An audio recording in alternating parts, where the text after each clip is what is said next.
In this position, it's white's turn to move. Use your 5-step evaluation thinking method and then say, who do you think has an advantage here? Pause the video to think about it.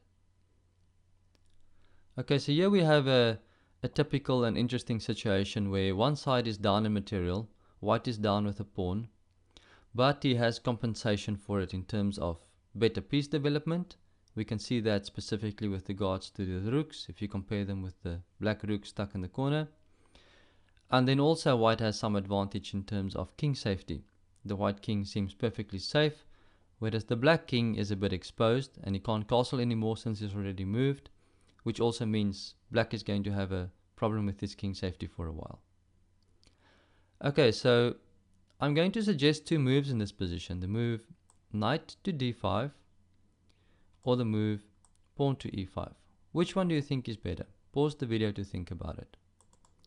Okay, so let's look at this move first. We're attacking the queen and we're threatening to take the knight, winning a pawn. So black will probably take us, and now we'll have a choice of capturing him with the pawn or the rook. Let's first look if we capture him with the pawn, and then maybe black plays the obvious move, rook to e8. What did we achieve? In terms of material, nothing. In terms of king safety, well, maybe we actually helped black make his king a little bit safer because he managed to bring this rook into the defense. In terms of piece development, we definitely helped black to develop in the process. Because if you compare that to initial position, you'll see that black is now better developed than what he was. In terms of the other elements, there aren't any significant differences. So we can summarize by saying white didn't actually achieve all that much. So let's see, what if we take with the rook? If we take with the rook, and now maybe black plays this move, forcing us to go back again. Now we have to ask again, what did we achieve? And we have to admit that we didn't achieve all that much. We made an exchange, but we actually just helped black to improve his position a bit by developing the bishop, and we had to come back in any case. Let's compare that to the other move, the move pawn to e5. We are threatening to capture on d6, and we're also threatening to capture the knight. So now if black captures us and we recapture, then we can see we made some progress. We brought a piece closer to the action. We removed a pawn here in the center, which means more files are open now, and that's a good thing because we want to get to the black king, and open files is a good way to get to the king. We're also threatening this fork, knight g6 check. So we can say that white definitely managed to improve his position. So from that point of view, the move was better. But let's say, what if black makes a defensive move like moving the knight away here, and now if we take and he takes with the knight, we can play knight d5 now, and you can see the difference here because black can't exchange the knights now. So the files in the center has opened up, we're attacking the black king, we've improved the development of our pieces, and so we can say that white managed to improve his evaluation of the position.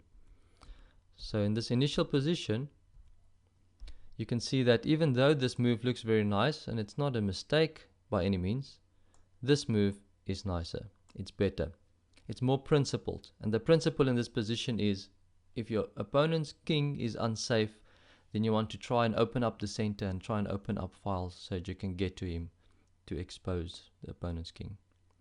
Okay, so that's the first exercise. Let's move on to the second one. Black's move in this position. White just moved the pawn up, attacking our bishop. Who do you think has a better position here? Use your evaluation method and then say, what do you think? Okay, so the first thing you should have noticed here is that black has an extra pawn. So black is ahead in material. Also, the black pieces are maybe slightly better developed. The reason I say that is it's easy for black to castle and develop this rook, whereas white still needs to push a pawn to develop that bishop before he can think about castling. So we can say in this position, we can summarize by saying black has an advantage because he's got slightly better development and he's a pawn ahead in material. Okay, so how do we deal with this threat that white has against us? Would you take the knight, or would you move the bishop back to a5? Pause the video to think a bit about it. Okay, so let's think of it in terms of material. In terms of material, black will lose a little bit because you know a bishop is worth a little bit more than a knight. So we're going to lose a bishop for the knight. So from a material point of view, we don't really want to capture the knight. From a king safety point of view, there's not much change. From a piece development point of view, black loses again because this bishop is well developed and this knight is pinned. He can't move at the moment. Okay, so in terms of pawn structure or center control, nothing much will change. Maybe you can say that you break up the white pawn structure a little bit, but that doesn't compensate for the fact that you're losing material in a sense. And the main point here is you are exchanging the pressure. You have pressure on white. That's probably why he played this pawn up in the first place, because he doesn't like the pressure on his knight.